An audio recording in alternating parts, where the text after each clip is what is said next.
name's Martin, Supreme Trophies and Engraving. Come on in.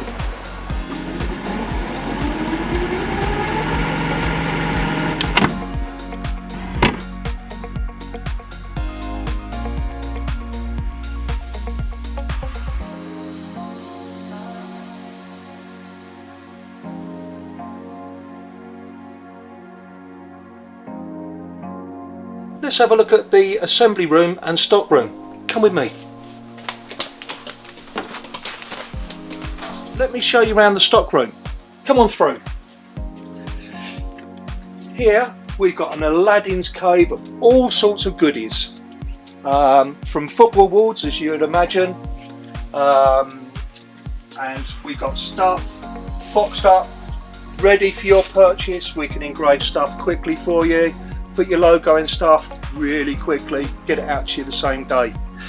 We've also got components where we can make up trophies for you, wooden plaques, wooden shields, different colours of marble bases, glass awards, salvers, more shields, more stuff. We can also make you plaques for maybe a clubhouse. This is some of the sheet material that we use. Some more trophies, and down here we've got a couple of shelves full of football stuff, which are either end of lines or ex-showroom, and lots of our customers come in, enjoy rooting through, picking up a bargain and just take stuff off the shelf. Not only football trophies do we supply, we'll supply rugby trophies, golf trophies, cricket trophies, boxing trophies, darts, pool, you name the sport. We've got a couple of dance customers and we'll supply dance trophies, more football stuff.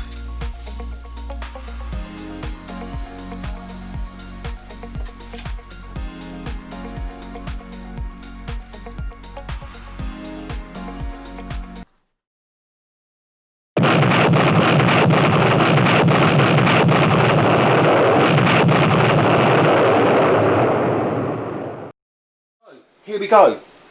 We've taken Sportsking's very nice logo.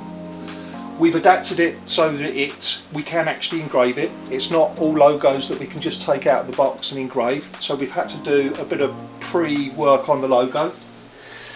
We put it into our really expensive software, and here it is laid out on the PC. We've told our engraving machine, our very expensive engraving machine here, the diameter, the size of the cup, and where we want to put the logo. So lots of prep already done. We know the material that we're working with, we know the pressures that we need to work with, and the depth that we need to get the diamond to engrave to. So here we go. Press the button.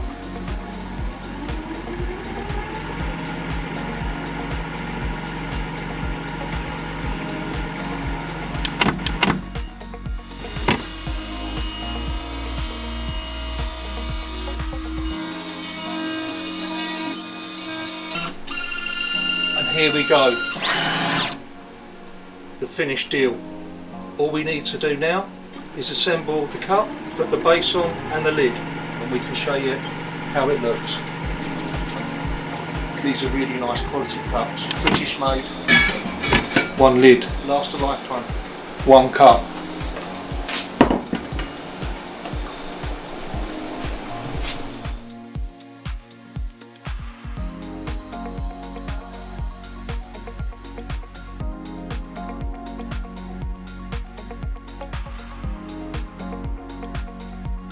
Hi, my name's Martin of Supreme Trophies and Engraving, and we're based at 2 Albert Road, Belvedere Village, Kent. So we are specialist sports trophy and medal suppliers and engravers, and we supply all manner of sports. You name it, we can supply you a trophy or a medal for it.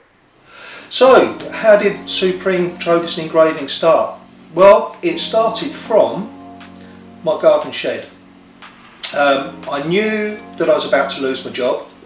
Thankfully, had a little bit of notice for that, about 6 months notice, and I knew I was going to get a little bit of redundancy. So, time of my life, a little bit fed up with working for other people, and I thought, yeah, start my own business, it'd be nice and easy. And what did I have an interest in? Sport, creative arts, bit handy, and I got, somehow or another, I can't really remember, I think I went onto YouTube and I wanted to find out a bit about glass engraving. So that was a seed corn of an idea, and eventually over a few weeks developed a business plan which I wanted to run with. And at my age I thought, well, let's just do it. I've got nowhere else to go. Let's start an engraving business. And so started Supreme Trophies Engraving. We've chosen to work with Sportsking as we both have a massive interest in grassroots sport. We are genuinely excited about the potential of Sportsking project and what it will deliver. Thanks for coming to Supreme Trophies and Engraving today. It's been my pleasure to tell you a little bit about us. Our contact details are here. Come and find us. We'd love to work with you. The kettle's always on. Bye for now.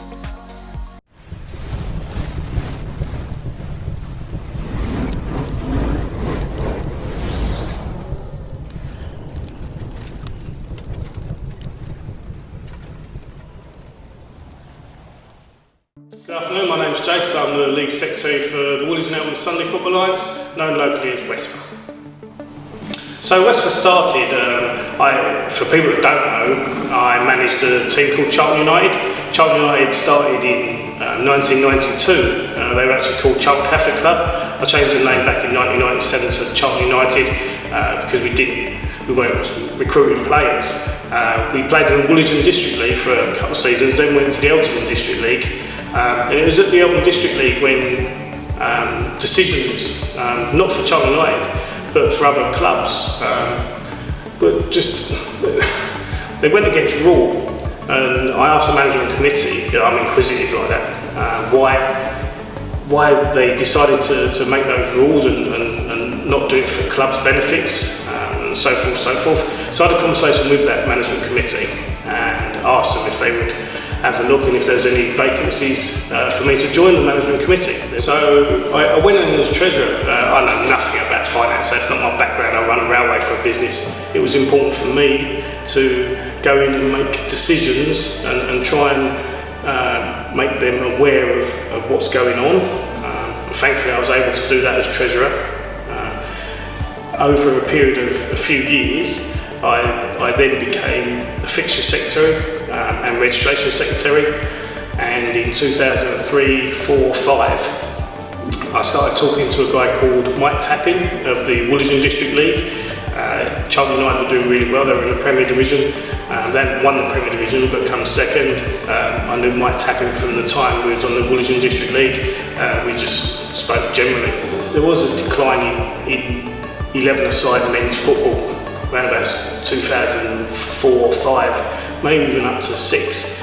And we decided that it may be prudent for us to merge both leagues. We're both operating with around about 30 teams, but they had been reduced. I mean, the Woolwich District started off with, I think they had 5 morning divisions and 2 afternoon divisions. Eltham District League, when they first started, had 6 divisions. I mean, we were both operating down with 3, which was really disappointing. And we were, to be fair, both leagues had the same area coverage. We had sort of 10 miles. So it was important that both myself and Mike spoke to try and stop the decline in football. We spent many an hour on the phone. What happened then was we went back to our management committee, told them about the potential merger, what we've been talking about, and would it be beneficial for the local community and local leagues. The management committee of both leagues decided that it had an opportunity to flow. So we went back to our member clubs and our league meetings and had a chat, and the uptake was pretty good. So we decided in 2005-2006 season that we would formally speak to our clubs, get their opinion. At an AGM, the motion was put forward for us to amalgamate ready for the 2016-2017, and then Westwood was born. But obviously the Woolwich District League and the Eltham District League then merged, and great, both management committees working together, sometimes having real problems, to be fair, making decisions, because I think the Woolwich District League had about 14 people to form their committee, whereas the Eltham District League only had about 6 or 7.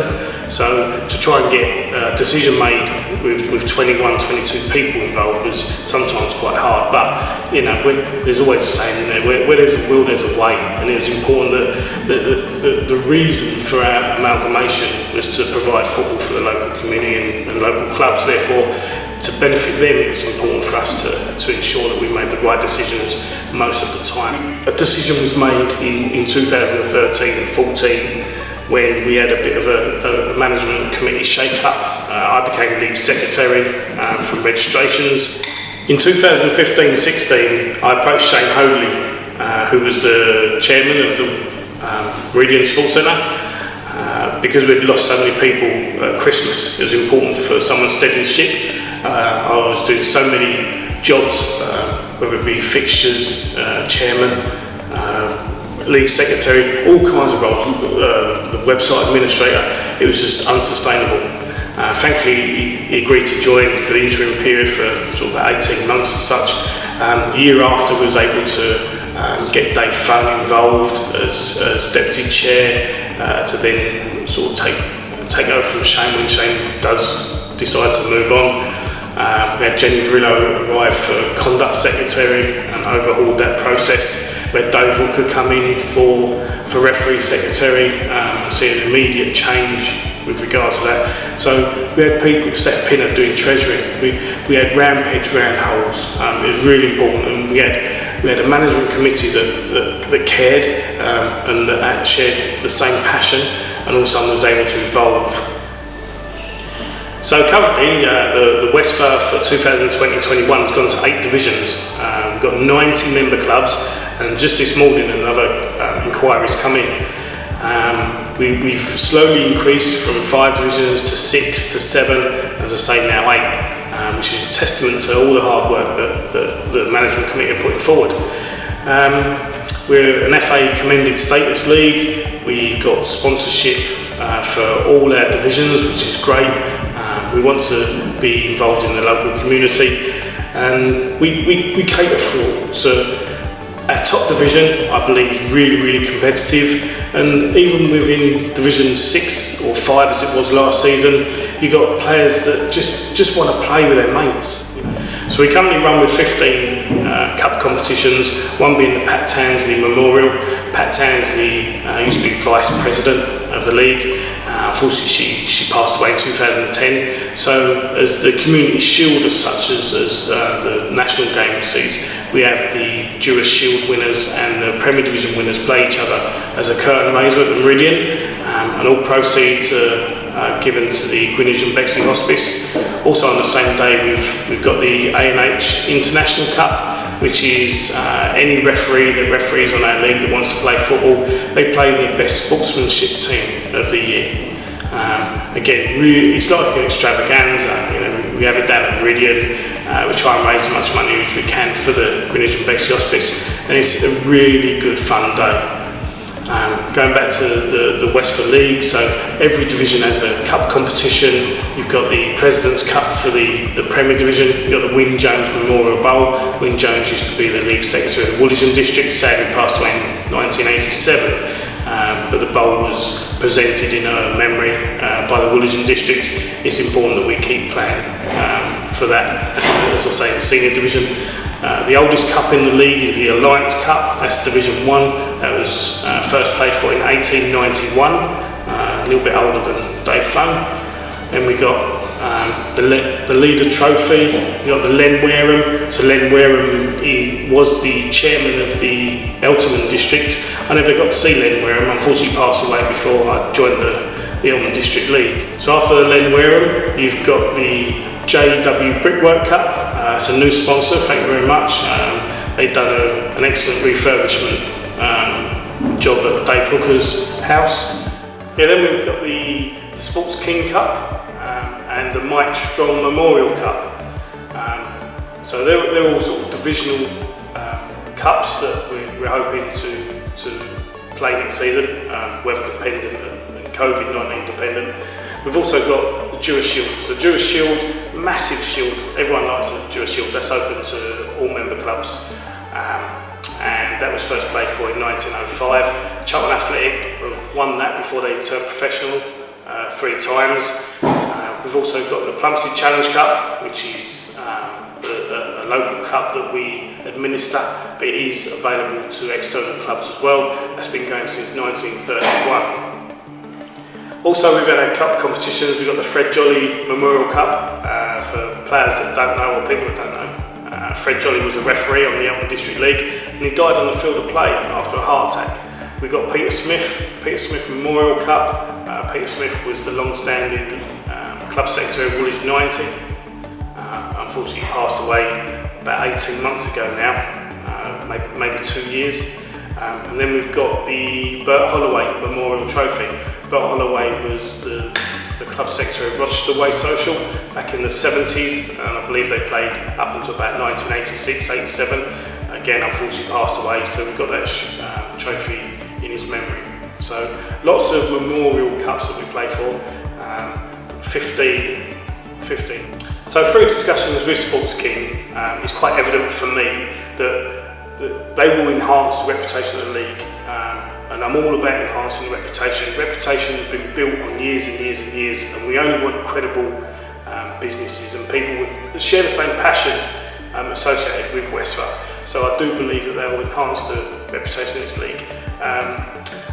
We want to be leaders and we want to be pioneers for social media platforms, and I believe Sportsking will give us the opportunity. They're going to be part of a cup competition that will showcase every member club within that competition and report results and you know the emphasis and the ability for member clubs to be part of that process is fantastic, and you know I think this is only the start of something that could be really integral to Westwood and probably other leagues going forward. But we want to start this process now, hence why when they approached us it was a done deal from the start. We think about the wider audience. You know, we've got over 2,000 followers on Twitter, and we just know that in association with Sportsking TV, the world is our oyster.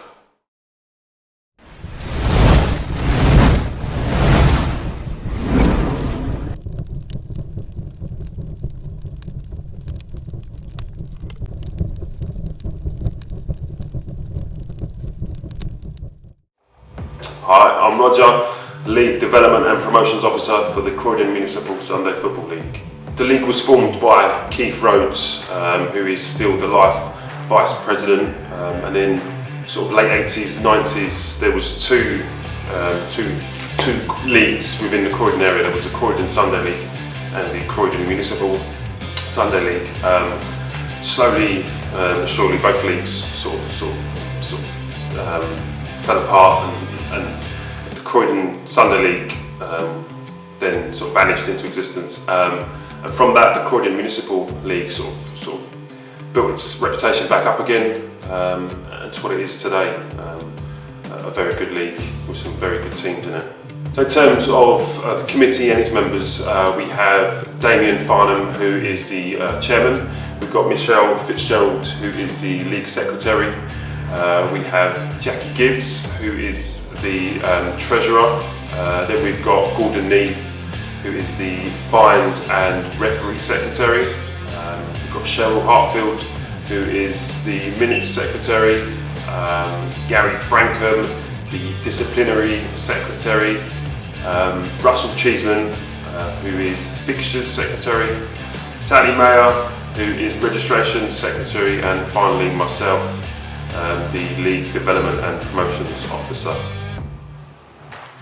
So yeah, I'm the League Development and Promotions Officer with the Croydon League. I had brief discussions with Michelle and a few others about a position that may be opening up and would I be interested in taking it on.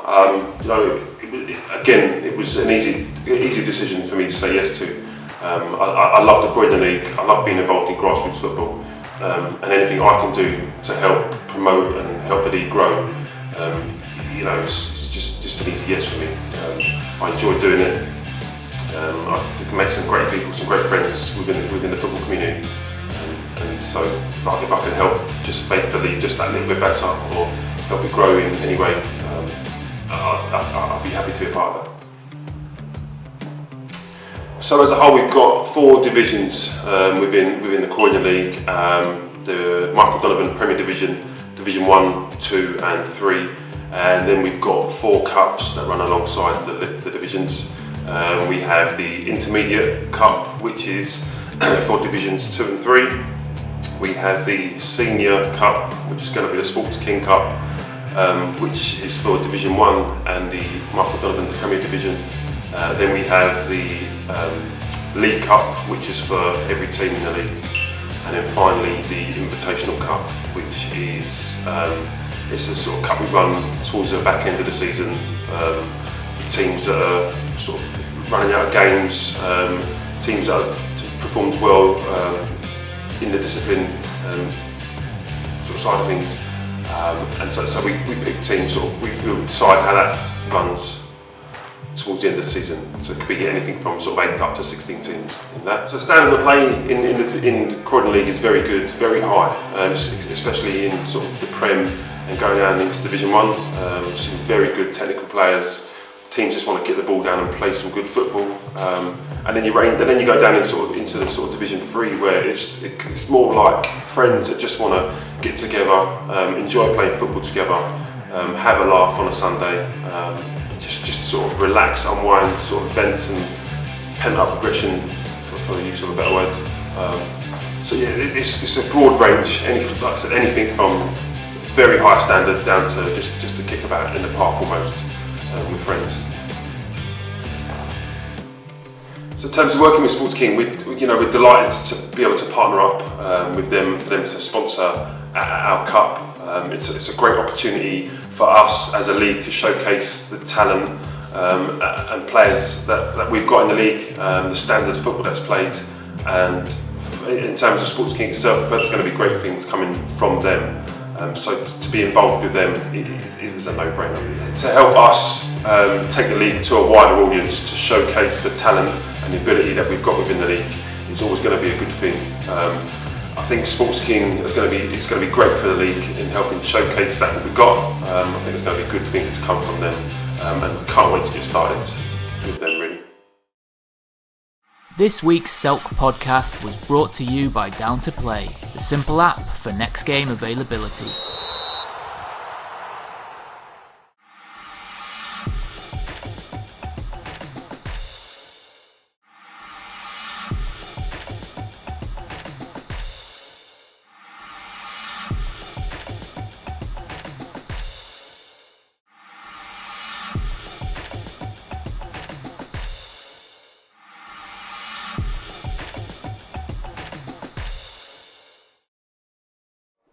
My name's Andrew Wheaton. I'm a grassroots football enthusiast, the founder of the Selk Grassroots podcast network, and senior county referee for the Kent FA. So my involvement with Sunday League football really started back as a manager for a Sunday League team called Abbey FC in the LKB. Latterly became New Abbey FC in the Woolwich and Eltham Sunday Football League. Really enjoyed it. It was a successful team, full of friends and some good days. When that folded, unfortunately, I thought, how can I stay in the game? I decided that refereeing was a good way to get some exercise and stay involved in the game. So I did that, went through a couple of levels of the refereeing world, from level 7 up to level 5. Managed to tick all the boxes that I wanted to do in the game, cup finals, refereeing top division games regularly. So I'm very happy with where I've got to in my grassroots refereeing. So 18 months ago, I had the thought of starting my own podcast. Originally it was going to be about the professional game, but then I looked around and saw that I was competing against thousands of other podcasts all talking about the same thing. So Self Grassroots came to mind because I refereed in the Alton and Bromley Sunday Football League and the Woolwich and Elton Sunday Football Alliance, and I thought I was credible to be able to talk about those games, those teams, and give my opinions based on refereeing for years around the Self podcast was pretty easy, to be honest. We're pretty humble with our equipment. We've got basic microphones and a laptop. I looked at ways to produce the best product I could possibly with the least spend. So I looked around and spoke to various other people like Andrew Dalhouse, part of the Self Football family, about what equipment I could get to maximise the outputs. So setting up the Self podcast was quite easy in terms of equipment. But learning the craft and learning what sounded good and what I could include in the show really was the technical part. In the early days it was just me with one mic and a guest at my dining room table. We expanded to an office and two new people, Jamie Nemo and Danny Gibbs from Greenwich Mariners and Peckham Rye, and they've really added some real good character to the show, both bringing their own bit. Jamie Nemo, really the straight guy, and he's very serious and he's very analytical, and Gibbs is a fantastic character who brings real life to the show with his catchphrases and things like that. So those two guys coming into the Sunday League show really brought it up on massively. So the Self podcast has changed massively from the early days. As I said, originally it was me on my dining room table with another guest, crowded around one mic. We've expanded the setup, so it's 3 mics in an office now or in a recording space. We started off with one show about the Alton and Bromley and Westwood, and it's grown now to 3 shows. One called All Around the Leagues, which covers 10 other leagues from around the county, around many counties, should I say. London, Kent and Surrey now is our coverage. We've added a 3rd show called The Saturday Manager, with Nick Pitt from Farnborough Old Boys Guild Reserves in the Kent County League, which talks about the daily trials and tribulations of a lower division Saturday Manager. We've gone from probably 300 listens a week up to 1,000 plus, not just recording programs that are league related, but also holding big interview sessions. The big interview has become our 4th sort of leg of the network, where I spoke to 50 people in 50 days over the COVID-19 lockdown period. That piece of work is the most, I feel, is the most credible piece that we've done, where we spoke to people from chairmen of semi-professional clubs to ex-pros, all the way to league officials and referees. The sort of adulation that I received for that was mind-blowing and overwhelming. People said that it helped them get through lockdown period, which actually sort of touched me in an emotional way that could actually help someone.